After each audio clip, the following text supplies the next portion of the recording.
జయప్రనేని రేపు జరిగే బంద్ను జై చేర్యాల సాధిద్దాం చేర్యాలను రెవెన్యూ డివిజన్ కేంద్రంగా సాధిద్దాం చేర్యాలను రెవెన్యూ డివిజన్ కేంద్రంగా రేపు 12వ తేదీన జరిగే చేర్యాల మద్దూరు కుమ్రవెల్లి దూర్బిట్ట 4 మండలాలతో పాటు ప్రభుత్వ ప్రైవేట్ విద్యా సంస్థల బంద్ను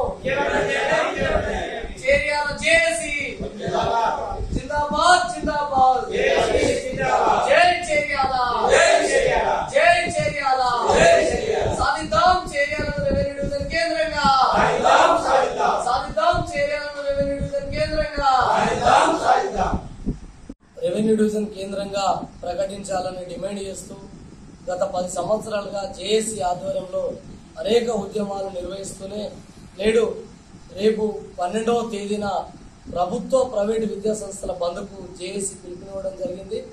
చేర్యాల మద్దూరు కొమరవెల్లి దూల్మిట్ట మండల కేంద్రాలతో పాటు ఆయా గ్రామాలలో ఉన్నటువంటి గ్రామ స్థాయిలో ఉన్నటువంటి ప్రభుత్వ ప్రైవేటు విద్యా సంస్థలు కూడా సంపూర్ణంగా బంద్కు సహకరిస్తున్నాయి.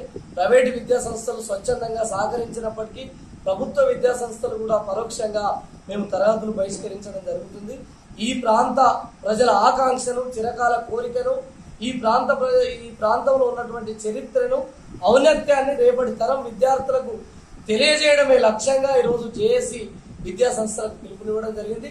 వెంటనే రాష్ట్ర ముఖ్యమంత్రి వర్యులు యనమల రేవంత్ రెడ్డి గారు చేర్యాల వైపు వారి దృష్టిని సారించి చేర్యాల ప్రాంత ప్రజల చిరకాల కోరికైనటువంటి రెవెన్యూ డివిజన్ ను వెంటనే ప్రకటించి ఈ ప్రాంత ప్రజల కోరిక నెరవేర్చాల్సినటువంటి అవసరం ఉంది. మొన్నటి వరకు కూడా కాంగ్రెస్ నాయకులు జేఏసీలో భాగస్వాములయ్యారు. గత బీఆర్ఎస్ ప్రభుత్వం ఈ ప్రాంతానికి ద్రోహం చేసింది. చరిత్ర ద్రోహులుగా బీఆర్ఎస్ నాయకులు మిగిలిపోయారు. అలాంటి చరిత్ర ద్రోహులుగా మిగిలిపోవద్దంటే కాంగ్రెస్ నాయకులు వెంటనే రాష్ట్ర ప్రభుత్వం స్పందించి చేర్యాలను వెంటనే డివిజన్ గా ప్రకటించి రేపు స్థానిక సంస్థల ఎన్నికల్లోపే డివిజన్ ప్రకటించి మరియు 2025 డిసెంబర్ లోపు మరియు చేర్యాలను కనుక డివిజన్ ప్రకటిస్తే 2026లో నియోజకవర్గాల డిలిమిటేషన్ లో నియోజకవర్గాన్ని సాధించుకున్నటువంటి అవకాశం ఉంటుందని దాన్ని దృష్టిలో పెట్టుకుని ఆ విధంగా కాంగ్రెస్ ప్రభుత్వ పెద్దలు అడుగు వేసి ఈ ప్రాంత ప్రజల కోరికను నెరవేర్చాలని సందర్భంగా జేఏసీగా డిమాండ్ చేస్తున్నాం. రేపు 12న జరిగేటువంటి విద్యా సంస్థలకు అన్ని వర్గాల ప్రజలు విద్యా సంస్థల యాజమాన్యాలు విద్యార్థులు సహకరించి ఉద్యమంలో భాగస్వాములు కావాలని జేఏసీగా పిలుపునిస్తా ఉన్నాం. సాధించేటువంటి నాయకులందరూ కూడా తెలియజేస్తున్నారు. అందరం కూడా అయ్యేంత వరకు విశ్రమించకుండా సాధించే ఉద్దేశంతో అందరు నాయకులు ముందుకు వస్తున్నాం.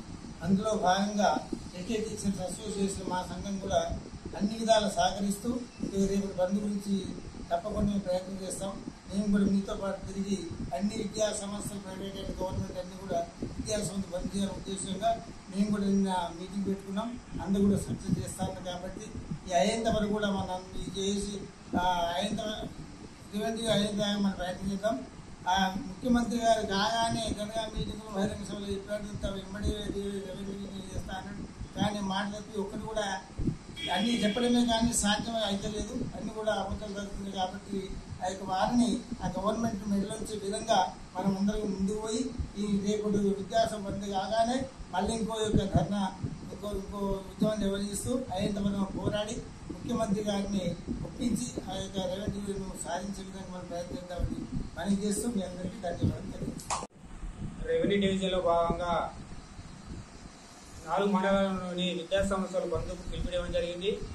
పిలుపుకు ప్రతి ప్రైవేటు ప్రభుత్వ ఉపాధ్యాయులతో పాటు పిల్లలు కూడా సహకరిస్తున్నందుకు వాళ్ళకి ధన్యవాదాలు తెలుపుకుంటూ మరి ఏదైతే 4 మండలాల యొక్క చేర్యాల కొమరవెల్లి మద్దూరు దూలిపేట మండలాల యొక్క ప్రజల యొక్క ఆకాంక్షను ప్రభుత్వాలు గుర్తించి రెవెన్యూ డివిజన్ త్వరలో ప్రకటించాలని డిమాండ్ చేస్తూ మరి ఏదైతే మరి ఇచ్చిన హామీలు కావచ్చు మరి 2 సంవత్సరాలు గడిచిపోయినా కూడా మరి ఇంతవరకు కూడా అమలు చేయకపోవడం బాధాకరము. మరి ప్రజలను మోసం చేసే విధంగానే ప్రభుత్వం యొక్క పాలన నడుస్తున్నది. కాబట్టి మరి ప్రభుత్వం గుర్తించి ప్రజల యొక్క ఆకాంక్షలు నెరవేరాలని కోరుకుంటూ మరి రేపు జరిగే బంద్కు ప్రతి ఒక్కరు కూడా ముందుండి బంద్కు సహకరించాలని కోరుకుంటూ ఈ అవకాశం మీడియా మిత్రులందరికీ పేరు పెట్టిన ధన్యవాదాలు.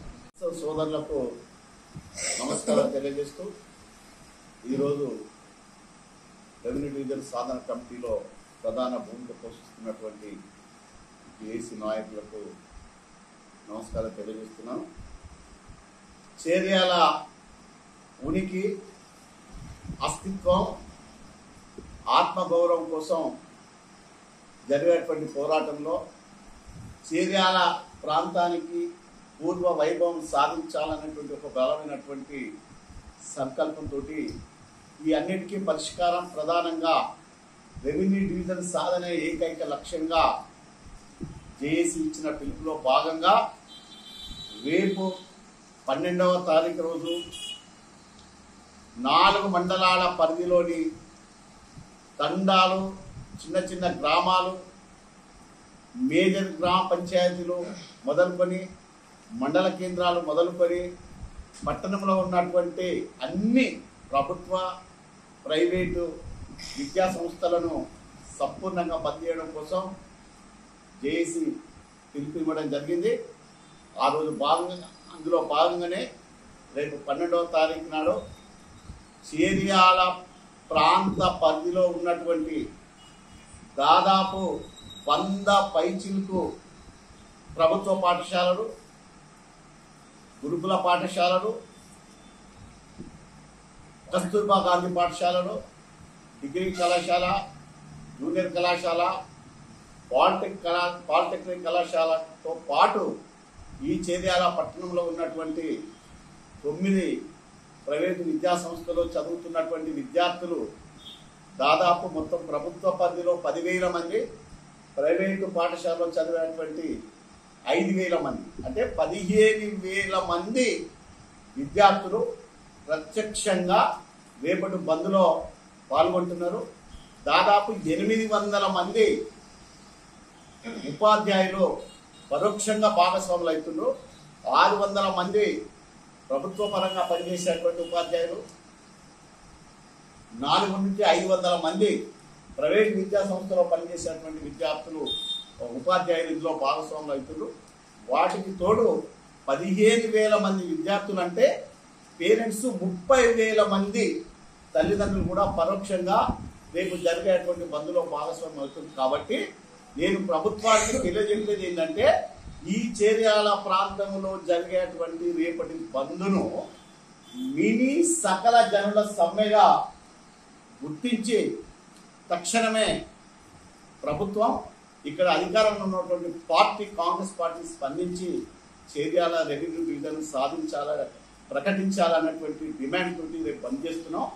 ఇది ఎందుకు అని అంటున్నామంటే ఉన్న జనాభాలో దాదాపు 15 to 20% పాపులేషన్, చేర్యాల ప్రాంతంలో ఉన్నటువంటి జనాభాలో 20% మంది ఇప్పుడు ప్రత్యక్షంగా ఇందులో భాగస్వాములు అవుతుంది. కాబట్టి దీన్ని ఒక మినీ సకల జనుల సమ్మెగా ప్రభుత్వం గుర్తించి తక్షణమే రెవెన్యూ డివిజన్ను ప్రకటించాలనే, లేని పక్షంలో అధికార కాంగ్రెస్ పార్టీకి ఇది ఒక నిశ్శబ్దమైనటువంటి హెచ్చరికలాగా ఉంటుంది.